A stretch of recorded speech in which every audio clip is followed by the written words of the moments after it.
Hello guys, आप कैसे हो। आप सभी को आज का वीडियो में बहुत बहुत स्वागत है। तो गाइस, आज का जो वीडियो होगा पंचायती राज व्यवस्था और पंचायती राज व्यवस्था से इसका पार्ट 2 है, जो कि इससे पहले पार्ट 1 हो चुका है। तो गाइस, अगर आप पार्ट 1 को नहीं देखे हैं तो आपको इस वीडियो के डिस्क्रिप्शन में आपका लिंक मिल जाएगा पार्ट 1 का, तो आप जाकर वहाँ से देख सकते हैं। तो गाइस, अगर आप किसी भी एग्जाम का तैयारी करते हैं तो ये वीडियो आपके लिए बहुत इंपॉर्टेंट है। जैसे अगर आप किसी भी एग्जाम जैसे बिहार एमटीसी सीजीएल का एग्जाम देते हैं तो बहुत इंपॉर्टेंट है।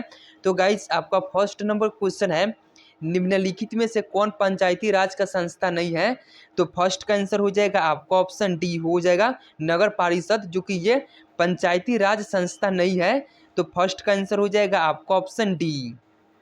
2 नंबर क्वेश्चन है, बलवंत राय समिति प्रतिवेदन के अनुसार महत्वपूर्ण संस्था है।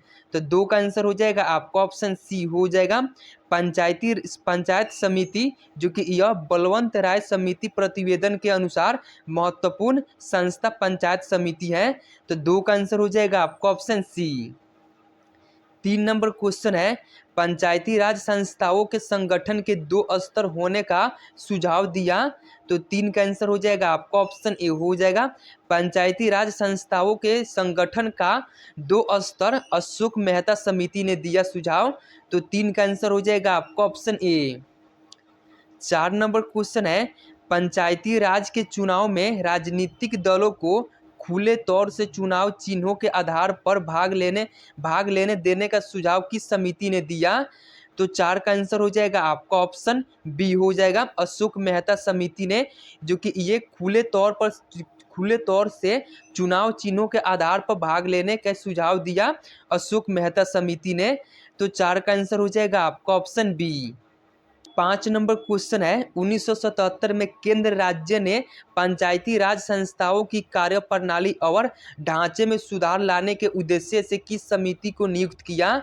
तो 5 का आंसर हो जाएगा आपका ऑप्शन ए हो जाएगा अशोक मेहता समिति को, जो कि केंद्र सरकार पंचायती राज संस्थाओं की कार्यप्रणाली और ढांचे में सुधार लाने के उद्देश्य से जो कि अशोक मेहता समिति का नियुक्त किया। तो 5 का आंसर हो जाएगा आपका ऑप्शन ए। 6 नंबर क्वेश्चन है, देश में पंचायती राज व्यवस्था का आरंभ किस समिति की रिपोर्ट के आधार पर किया गया। तो 6 का आंसर हो जाएगा आपका ऑप्शन बी हो जाएगा बलवंत राय मेहता समिति के आधार पर जो कि देश में पंचायती राज व्यवस्था का आरंभ किया गया था। तो 6 का आंसर हो जाएगा आपका ऑप्शन बी। 7 नंबर क्वेश्चन है, बलवंत राय मेहता समिति की अनुशंसा के आधार पर किस वर्ष पंचायती राज व्यवस्था को लागू किया। तो 7 का आंसर हो जाएगा आपका ऑप्शन बी हो जाएगा 1998 ईस्वी में, जो कि अनुशंसा समिति बलवंत राय समिति के अनुशंसा के आधार पर पंचायती राज व्यवस्था को लागू किया 1958 ईस्वी में। तो 7 का आंसर हो जाएगा आपका ऑप्शन बी। 8 नंबर क्वेश्चन है, अशोक मेहता समिति ने पंचायती राज व्यवस्था के अंतर्गत कितने स्तरीय ढांचे के स्थान की सलाह दी। तो 8 का आंसर हो जाएगा आपका ऑप्शन ए हो जाएगा अशोक मेहता समिति ने पंचायती राज व्यवस्था के अंतर्गत 2 स्तरीय ढांचे की स्थापना की सलाह दी। तो 8 का आंसर हो जाएगा आपका ऑप्शन ए। 9 नंबर क्वेश्चन है, अशोक मेहता समिति ने किन 2 स्तरों की बात की। तो 9 का आंसर हो जाएगा आपका ऑप्शन सी हो जाएगा मंडलीय पंचायत एवं जिला परिषद की बात की अशोक मेहता समिति ने। तो 9 का आंसर हो जाएगा आपका ऑप्शन सी। 10 नंबर क्वेश्चन है, अशोक मेहता समिति किससे संबंधित था। तो 10 का आंसर हो जाएगा आपका ऑप्शन सी हो जाएगा पंचायती राज से अशोक मेहता समिति संबंधित है। तो 10 का आंसर हो जाएगा आपका ऑप्शन सी। 11 नंबर क्वेश्चन है, पंचायती राज से संबंधित निम्न समितियों को कालक्रम के व्यवस्थित कीजिए और नीचे दिए गए कूट में सही उत्तर चुनिए। तो 11 का आंसर हो जाएगा आपका ऑप्शन सी हो जाएगा। तो सी में है 3, 4, 1 और 2 हो जाएगा। तो आपका 3 में है जो कि पहला है वी.आर. मेहता समिति और 4 में है आपका अशोक मेहता समिति एंड उसके बाद आपका ऑप्शन ए में है जी.वी.के. राव समिति, ऑप्शन 2 में है एल.एम. सिंघवी समिति, जो कि ये इसका कालक्रम है। तो आपका आंसर हो जाएगा ऑप्शन सी। 12 नंबर क्वेश्चन है, 1977 में पंचायती राज व्यवस्था की समीक्षा के लिए गठित समिति की अध्यक्षता किसने की थी? तो 12 का आंसर हो जाएगा आपका ऑप्शन सी हो जाएगा, KN काटूजी ने की थी। तो आपका आंसर हो जाएगा ऑप्शन आपका सी करेक्ट आंसर हो जाएगा। 13 नंबर क्वेश्चन है, पंचायती राज के कार्य क्षेत्र में नहीं आता है। तो 13 का आंसर हो जाएगा आपका ऑप्शन डी हो जाएगा, माध्यमिक शिक्षा, जो कि ये पंचायती राज के कार्य क्षेत्र में नहीं आता है। तो आपका आंसर हो जाएगा ऑप्शन डी। 14 नंबर क्वेश्चन है, पंचायत चुनाव के लिए उम्मीदवारों की न्यूनतम आयु सीमा होनी चाहिए।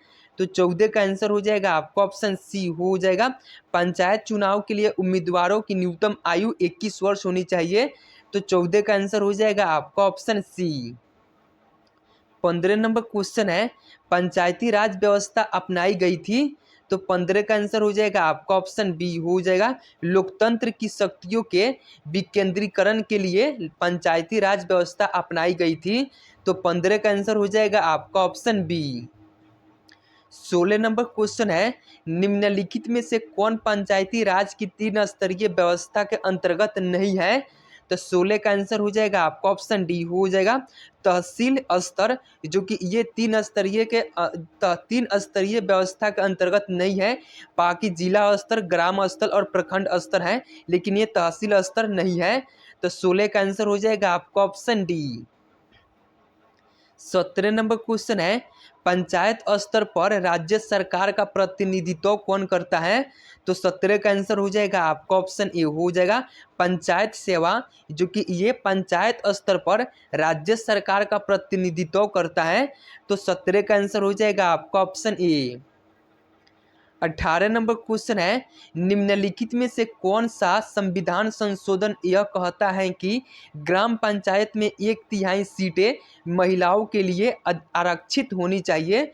तो 18 का आंसर हो जाएगा आपका ऑप्शन डी हो जाएगा, आपका ऑप्शन डी में है 73वां संविधान संशोधन, जो कि ये महिलाओं के लिए 1/3 सीट आरक्षित होनी चाहिए, 73वां संविधान संशोधन कहता है। तो आपका आंसर हो जाएगा ऑप्शन डी। 19 नंबर क्वेश्चन है, पंचायत के द्वारा कौन सा कर वसूला जाता है? तो 19 का आंसर हो जाएगा आपका ऑप्शन ए हो जाएगा, स्थानीय मेलों का कर, जो कि पंचायत के द्वारा वसूला जाता है। तो 19 का आंसर हो जाएगा आपका ऑप्शन ए। 20 नंबर क्वेश्चन है, पंचायती राज विषय है। तो 20 का आंसर हो जाएगा आपका ऑप्शन सी हो जाएगा, राज्य सूची का ये विषय है पंचायती राज। तो 20 का आंसर हो जाएगा आपका ऑप्शन सी। 21 नंबर क्वेश्चन है, निम्नलिखित का सही वरीयता क्रम क्या है? तो 21 का आंसर हो जाएगा आपका ऑप्शन डी हो जाएगा, सही वरीयता, जो कि फर्स्ट में है ग्राम सभा है, उसके बाद सेकेंड पंचायत समिति और थर्ड में जिला परिषद हो जाएगा। तो आपका आंसर हो जाएगा ऑप्शन डी, 1 2 3 हो जाएगा। तो आपका answer option D correct answer है। 22 नंबर क्वेश्चन है, सामान्यतः पंचायत समिति में कितने प्रकार के सदस्य होते हैं? तो 22 का आंसर हो जाएगा आपका ऑप्शन डी हो जाएगा, उपर्युक्त सभी पदेन सदस्य, सहयोगी सदस्य और सहयोजित सदस्य भी होते हैं। तो ये तीनों जो कि पंचायत समिति में सदस्य होते हैं। तो आपका आंसर हो जाएगा ऑप्शन डी, आपका उपर्युक्त सभी हो जाएगा। 23 नंबर क्वेश्चन है, प्रखंड स्तर पर पंचायत समिति डैश डैश है। तो 23 का आंसर हो जाएगा आपका ऑप्शन ए हो जाएगा, प्रशासनिक प्राधिकरण, जो कि ये पंचायत समिति का एक प्रशासनिक प्राधिकरण है। तो आपका आंसर हो जाएगा ऑप्शन ए, आपका करेक्ट आंसर हो जाएगा। 24 नंबर क्वेश्चन है, ग्राम पंचायत का निर्वाचन करना निर्भर करता है। तो 24 का आंसर हो जाएगा आपका ऑप्शन डी हो जाएगा, ग्राम पंचायत का निर्वाचन करना ये राज्य सरकार के ऊपर निर्भर करता है। तो 24 का आंसर हो जाएगा आपका ऑप्शन डी। 25 नंबर क्वेश्चन है, स्थानीय सांसद और विधायक किसके पदेन सदस्य होते हैं? तो 25 का आंसर हो जाएगा आपका ऑप्शन सी हो जाएगा, स्थानीय सांसद और विधायक, जो कि ये जिला परिषद के पदेन सदस्य होते हैं। तो 25 का आंसर हो जाएगा आपका ऑप्शन सी। 26 नंबर क्वेश्चन है, पंचायती राज की प्रधान समस्या है। तो 26 का आंसर हो जाएगा आपका ऑप्शन बी हो जाएगा। बी में यहाँ पे दलगत राजनीति, जो कि ये पंचायत राज्य की प्रधान समस्या है, तो 26 का आंसर हो जाएगा आपका ऑप्शन बी। 27 नंबर क्वेश्चन है, पंचायती राज की मुख्य उपलब्धियां हैं, तो 27 का आंसर हो जाएगा आपका ऑप्शन ए हो जाएगा, राजनीतिक चेतना का विकास, जो कि ये पंचायती राज का मुख्य उपलब्धियां हैं, तो आपका आंसर हो जाएगा ऑप्शन ए। 28 नंबर क्वेश्चन है, जिला परिषद का मुख्य कार्य है, तो 28 का आंसर हो जाएगा आपका ऑप्शन ए हो जाएगा, ग्राम विकास, जो कि ये जिला परिषद का मुख्य कार्य होता है, तो 28 का आंसर हो जाएगा आपका ऑप्शन बी। 29 नंबर क्वेश्चन है, पंचायती राज संस्थाओं के निम्नतर स्तर पर कौन है, तो निम्नतर स्तर पर कौन है पंचायती राज संस्थाओं में, तो 29 का आंसर हो जाएगा आपका ऑप्शन ए हो जाएगा, ग्राम सभा व पंचायत, जो कि ये पंचायती राज संस्थाओं के निम्न स्तर पर है, तो 29 का आंसर हो जाएगा आपका ऑप्शन ए। 30 नंबर क्वेश्चन है, पंचायती राज संस्थाओं के उच्चतम स्तर पर कौन है, तो 30 का आंसर हो जाएगा आपका ऑप्शन सी हो जाएगा, कौन सा, तो जिला परिषद, जो कि ये पंचायती राज संस्थाओं के उच्चतम स्तर पर है, तो 30 का आंसर हो जाएगा आपका ऑप्शन सी। 31 नंबर क्वेश्चन है, पंचायती राज की आधारशिला है, तो 31 का आंसर हो जाएगा आपका ऑप्शन ए हो जाएगा, पंचायती राज की आधारशिला ग्राम सभा है, तो 31 का आंसर हो जाएगा आपका ऑप्शन ए। 32 नंबर क्वेश्चन है, पंचायत समिति का मुखिया निष्पादक होता है, तो 32 का आंसर हो जाएगा आपका ऑप्शन डी हो जाएगा, खंड विकास पदाधिकारी, जो कि ये पंचायत समिति का मुख्य निष्पादक होता है, तो 32 का आंसर हो जाएगा आपका ऑप्शन डी। 33 नंबर क्वेश्चन है, भारत में प्रत्यक्ष लोकतंत्र का उदाहरण क्या है, तो 33 का आंसर हो जाएगा आपका ऑप्शन ये हो जाएगा, जिला पंचायत, जो कि ये भारत में प्रत्यक्ष लोकतंत्र का उदाहरण है, तो 33 का आंसर हो जाएगा आपका ऑप्शन ए। 34 नंबर क्वेश्चन है, भारत में सही मायने में स्थानीय स्वशासन का जनक किसे कहा जाता है, तो 34 का आंसर हो जाएगा आपका ऑप्शन बी हो जाएगा, लॉर्ड रिपन को, जो कि भारत में स्थानीय स्वशासन का जनक कहा जाता है, लॉर्ड रिपन को, तो 34 का आंसर हो जाएगा आपका ऑप्शन बी। 35 नंबर क्वेश्चन है, भारत के पंचायती राज व्यवस्था का वास्तुकार यानी कि शिल्पी किसे कहा जाता है, तो 35 का आंसर हो जाएगा आपका ऑप्शन ए हो जाएगा, वी.आर. मेहता को, जो कि भारत के पंचायती राज व्यवस्था का वास्तुकार कहा जाता है, वी.आर. मेहता समिति को, तो आपका आंसर हो जाएगा ऑप्शन ए।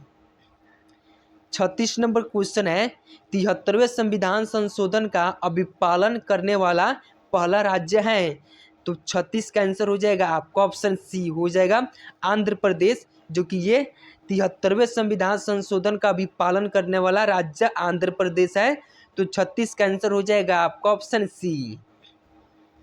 37 नंबर क्वेश्चन है, विकेंद्रीकरण प्रणाली की सिफारिश किसने की थी, तो 37 का आंसर हो जाएगा आपका ऑप्शन सी हो जाएगा, बलवंत राय मेहता समिति ने, जो कि ये विकेंद्रीकरण प्रणाली की सिफारिश की थी, तो 37 का आंसर हो जाएगा आपका ऑप्शन सी। 38 नंबर क्वेश्चन है, वर्तमान ग्रामीण स्वशासन की संरचनाएं निम्न में से किसकी अनुशंसा पर की गई है, तो 38 का आंसर हो जाएगा आपका ऑप्शन ए हो जाएगा, वर्तमान ग्रामीण स्वशासन की संरचना बलवंत राय मेहता समिति के अनुशंसा पर की गई है, तो 38 का आंसर हो जाएगा आपका ऑप्शन ए। 39 नंबर क्वेश्चन है, 1957 में किस समिति ने भारत में त्रिस्तरीय पंचायती राज की सर्वप्रथम सिफारिश की थी, तो 39 का आंसर हो जाएगा आपका ऑप्शन सी हो जाएगा, बलवंत राय मेहता समिति ने, जो कि ये सर्वप्रथम त्रिस्तरीय पंचायती राज की सिफारिश की थी, बलवंत राय मेहता समिति ने, तो 39 का आंसर हो जाएगा आपका ऑप्शन सी। 40 नंबर क्वेश्चन है, भारत में पंचायती राज प्रणाली का शुभ आरंभ कब और कहाँ हुआ, तो 40 का आंसर हो जाएगा आपका ऑप्शन बी हो जाएगा, 2 अक्टूबर 1959 को नागौर में इसका शुभ आरंभ हुआ, और कब हुआ, तो 2 अक्टूबर 1959 में, तो 40 का आंसर हो जाएगा आपका ऑप्शन बी। 41 नंबर क्वेश्चन है, निम्नलिखित में से भारत में पहला नगर निगम कहाँ स्थापित हुआ था? तो 41 का आंसर हो जाएगा आपका ऑप्शन बी हो जाएगा चेन्नई में, जो कि पहली बार नगर निगम स्थापित हुआ था। तो 41 का आंसर हो जाएगा आपका ऑप्शन बी। 42 नंबर क्वेश्चन है, यदि पंचायत भंग होती है तो किस अवधि के अंदर निर्वाचन होंगे? तो यदि पंचायत भंग होती है तो 6 माह के अंदर निर्वाचन होंगे। तो 42 का आंसर हो जाएगा आपका ऑप्शन सी। 43 नंबर क्वेश्चन है, एक विकास खंड पर पंचायत समिति होती है। तो एक विकास खंड पर पंचायत समिति जो कि यह एक प्रशासकीय अधिकरण होती है। तो 43 का आंसर हो जाएगा आपका ऑप्शन बी। 44 नंबर क्वेश्चन है, ग्राम पंचायत की आय का स्रोत कौन सा है? तो 44 का आंसर हो जाएगा आपका ऑप्शन बी हो जाएगा मेला एवं बाजार कर, जो कि ये ग्राम पंचायत की आय का स्रोत है। तो 44 का आंसर हो जाएगा आपका ऑप्शन बी। 45 नंबर क्वेश्चन है, पंचायती राज संस्थाएं अपनी निधि हेतु निर्भर है। तो 45 का आंसर हो जाएगा आपका ऑप्शन बी हो जाएगा सरकारी अनुदान पर। पंचायती राज जो कि अपनी निधि हेतु निर्भर किस पे है? तो सरकारी अनुदान पर। तो 45 का आंसर हो जाएगा आपका ऑप्शन बी। 46 नंबर क्वेश्चन है, पंचायत समिति के सदस्य। तो पंचायत समिति के सदस्य प्रत्यक्ष रूप से जनता द्वारा निर्वाचित किए जाते हैं। तो 46 का आंसर हो जाएगा आपका ऑप्शन सी। 47 नंबर क्वेश्चन है, बलवंत राय मेहता समिति का गठन किस वर्ष किया गया? तो 47 का आंसर हो जाएगा आपका ऑप्शन डी हो जाएगा 1957 में, जो कि बलवंत राय मेहता समिति का गठन किया गया। तो 47 का आंसर हो जाएगा आपका ऑप्शन डी। 48 नंबर क्वेश्चन है, राजस्थान में पंचायती राज व्यवस्था की शुरुआत किस जिले में हुई? तो राजस्थान में नागौर में हुई थी। पंचायती राज व्यवस्था की शुरुआत कहाँ पे? नागौर में हुई थी राजस्थान में। तो 48 का आंसर हो जाएगा आपका ऑप्शन सी। 49 नंबर क्वेश्चन है, पंचायती राज त्रिशोपाल प्रणाली का प्राथमिक भाग है। तो 49 का आंसर हो जाएगा आपका ऑप्शन सी हो जाएगा जिला समिति है। तो 49 का आंसर हो जाएगा आपका ऑप्शन सी। 50 नंबर क्वेश्चन है, पंचायत समिति का गठन होता है। तो दोस्तों इस क्वेश्चन का आंसर आप लोगों को कमेंट बॉक्स में बताना है कि पंचायत समिति का गठन होता है ग्राम स्तर पर, प्रखंड स्तर पर, अनुमंडल स्तर पर, जिला स्तर पर। तो इसका आंसर आप लोगों को कमेंट बॉक्स में बताना है। तो गाइस आज के लिए इतना ही, फिर मिलते हैं नेक्स्ट टॉपिक में, तब तक